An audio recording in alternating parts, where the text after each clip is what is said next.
The first thing for all of us to see and feel the great need and to create a sentiment among Christian people on this subject, one of the characteristics of this great system is its secrecy, its subtlety. So few know of the evils of child marriage. It is so hidden away in the secluded lives and prison homes of the people. And those of us who enter beyond these veils and go down into these homes are so apt to feel that it is a case of the inevitable and nothing can be done. Mrs. Lee, India. I have been to the Great Lake Village today, trying again to find out something about our little girl. I went to the Hindu school near the temple. The schoolmaster is a friend of ours, one of the honorable men of the village from which they took that flower. He was drilling the little Brahmin boys as they stood in a row chanting the poem they were learning off by heart. But he made them stop when he saw us coming and called us in. I asked him about the child. It was true. She was in the temple, married to the stone. Yes, it was true they had taken her there that day. I asked if the family were poor, but he said, "Do not for a moment think that poverty was the cause. Certainly not. Our village is not poor." And he looked quite offended at the thought. I knew the village was rich enough, but I had thought perhaps that particular family might be poor, and so tempted to sell the little one. But he exclaimed with great warmth, "Certainly not. The child was a relative of his own. There was no question of poverty." We had left the school and were talking out in the street facing the temple house. I looked at it, he looked at it. From hence a passage broad, smooth, easy, inoffensive, down to hell. He knew it well. "Yes, she's a relative of my own," he continued, and explained minutely the degree of relationship. Her grandmother, whom you doubtless remember, is not like the ignorant women of these parts. She has learning. And again he repeated, as if desirous of thoroughly convincing me as to the satisfactory nature of the transaction. "Certainly she was not sold. She is a relative of my own." A relative of his own. And he could teach his school outside those walls and know what was going on inside and never raise a finger to stop it. Educated Hindu though he is, I could not understand it. He seemed quite concerned at my concern, but explained that for generations, one of that particular household had always been devoted to the gods. The practice could not be defended. It was the custom. That was all. Our custom. A stone's throw from his door is another child who's living a strangely unnatural life, which strikes no one as unnatural because it is our custom. She's quite a little girl and as playful as a kitten. Her soft round arms and little dimpled hands looked fit for no harder work than play. But she was pounding rice when I saw her and looked tired and as if she wanted her mother. While I was with her, a very old man hobbled in. He was crippled and leaned full weight with both hands on his stick. He seemed asthmatic too, and coughed and panted woefully, a withered, decrepit old ghoul. The child stood up when he came in and touched her neck where the marriage symbol lay. And I knew he was her husband. "What? No blush at the avowal? You dared to buy a girl of age beseems your granddaughter, like ox or ass? Our flesh and blood where? Our heart and soul a chattel. Yes, like chattels that are sold to the highest bidder.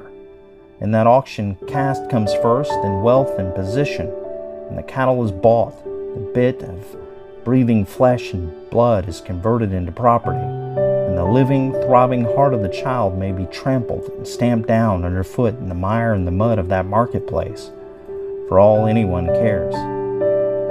It is not long since a young wife came for refuge to our house. 3 times she had tried to kill herself.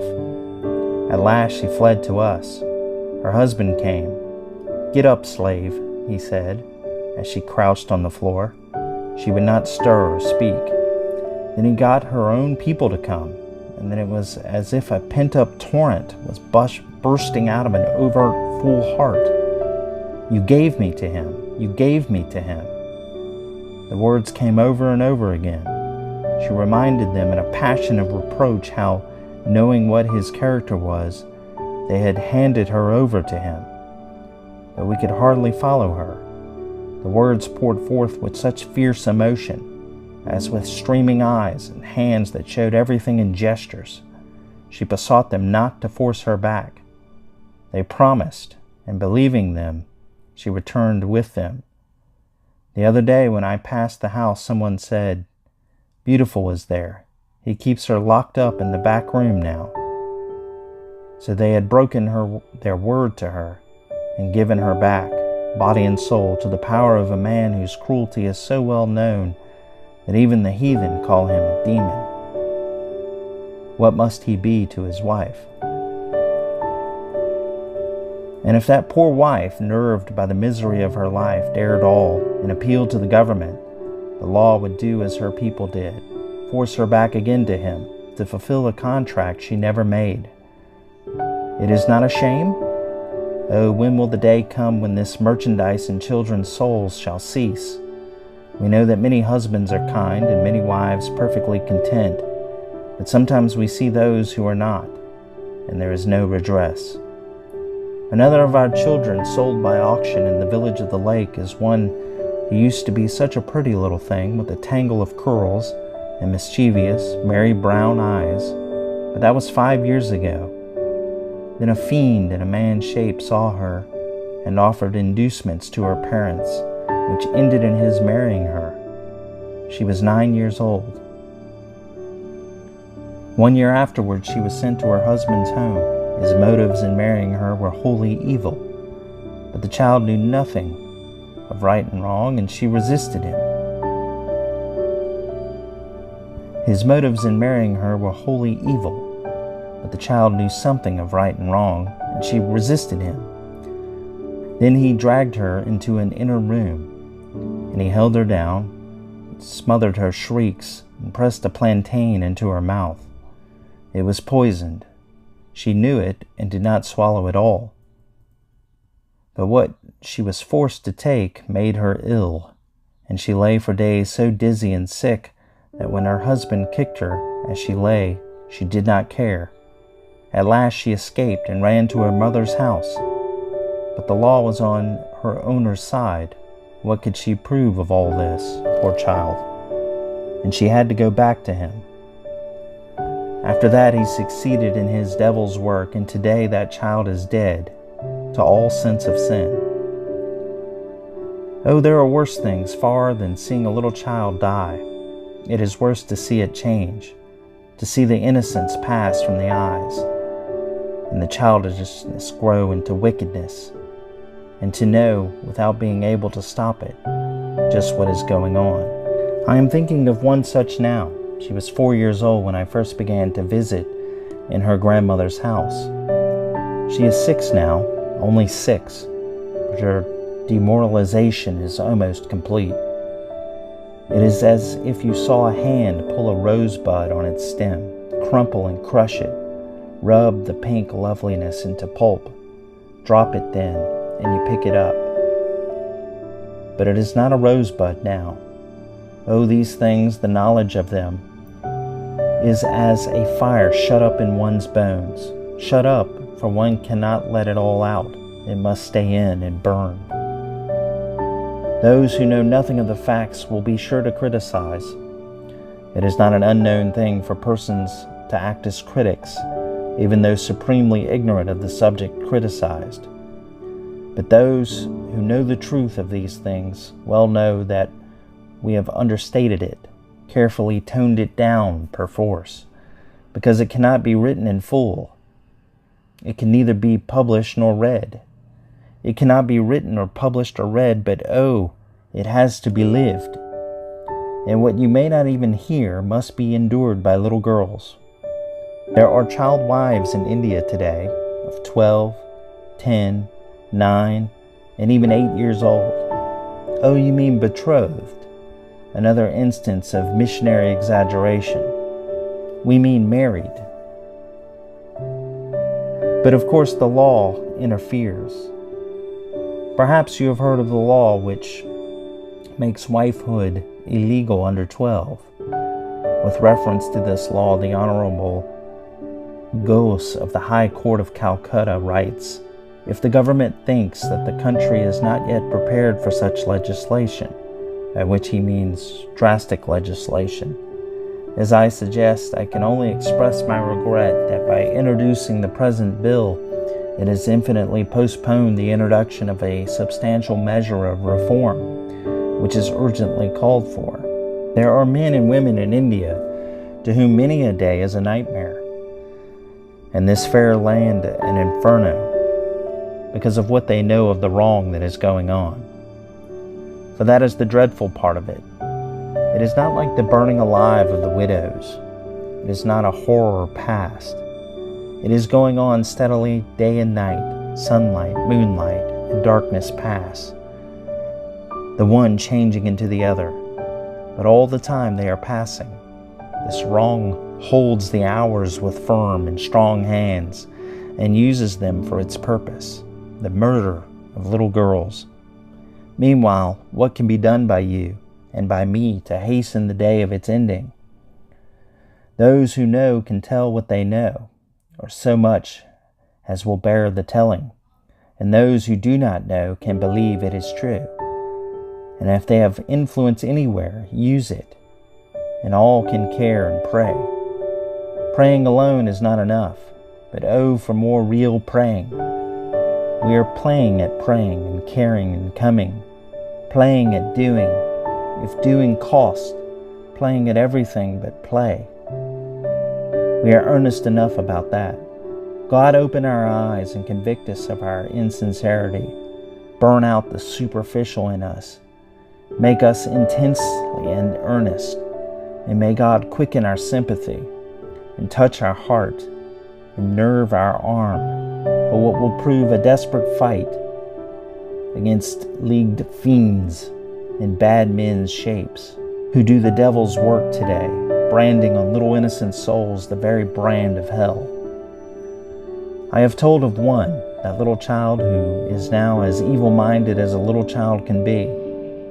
She's only one of so many.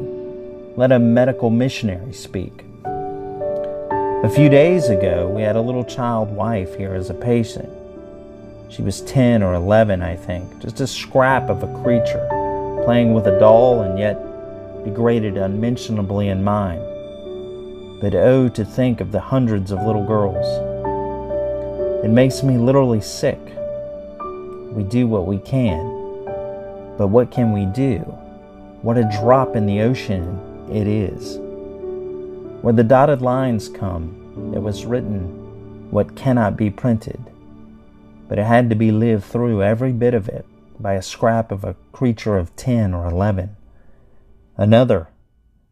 These are from a fiend who, even in writing a private letter, cannot say 1/10 of the things she really means. A few days ago, the little mother, a child of 13, was crying bitterly in the ward. Why are you crying? Because he says I'm too old for him now. He will get another wife, he says. He was her husband, quite a lad, who had come to the hospital to see her. The end of that story, which cannot be told, is being lived through this very day by that little wife of 13. And remember that 13 in India means barely 11 at home. She was 14 years old, they said, but such a tiny thing. She looked about 9 years old in size and development. The little mother was so hurt, she can never be well again all her life. The husband then married again, as the child was ruined in health. And as before, the dots must cover all the long drawn-out misery of that little child who looked about 9. There's an old man living near here, with a little wife of 10 or 11. Our present cook's little girl, 9 years old, has lately been married to a man who already has had 2 wives. In each of these cases, as in each I've mentioned, marriage means marriage, not just betrothal, as so many fondly imagine. Only today I heard of one who died in what the nurse who attended her described as simple agony. She'd been married a week before. She was barely 12 years old. We do not say this is universal. There are many exceptions. But we do say the workings of this custom should be exposed and not suppressed. Question our facts, we can prove them. Today as I write it, today as you read it, hundreds and thousands of little lives are going through what we've just described. But described is not the word to use. Indicated, I should say, with the faintest wash of sepia, where the thing meant is pitch black. Think of it then. Do not try to escape from the thought. English women know too little, care too little by far. Think of it. Stop and think of it. If it is trying to think of it, and you'd prefer to turn the page over and get to something nicer to read, what must it be to live through it?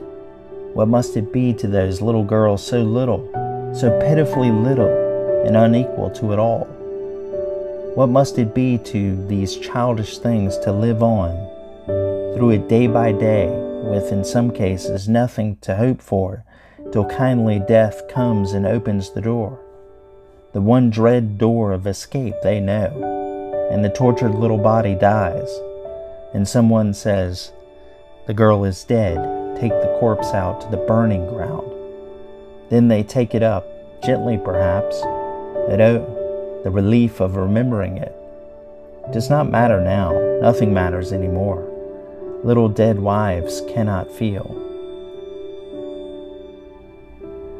I wonder whether it touches you. I know I cannot tell it well, but oh, one lives through it all with them. I've stopped writing again and again, and I felt I could not go on. Mother, happy mother, when you tuck up your little girl in her cot and feel her arms clinging round your neck and her kisses on your cheek, will you think of these other little girls? Will you try to conceive what you would feel if your little girl were here? Oh, you clasp her tight, so tight in your arms. The thought is a scorpion sting in your soul. You would kill her, smother her dead in your arms, before you would give her to that. Turn the light down and come away. Thank God she is safe in her little cot. She will wake up tomorrow safe.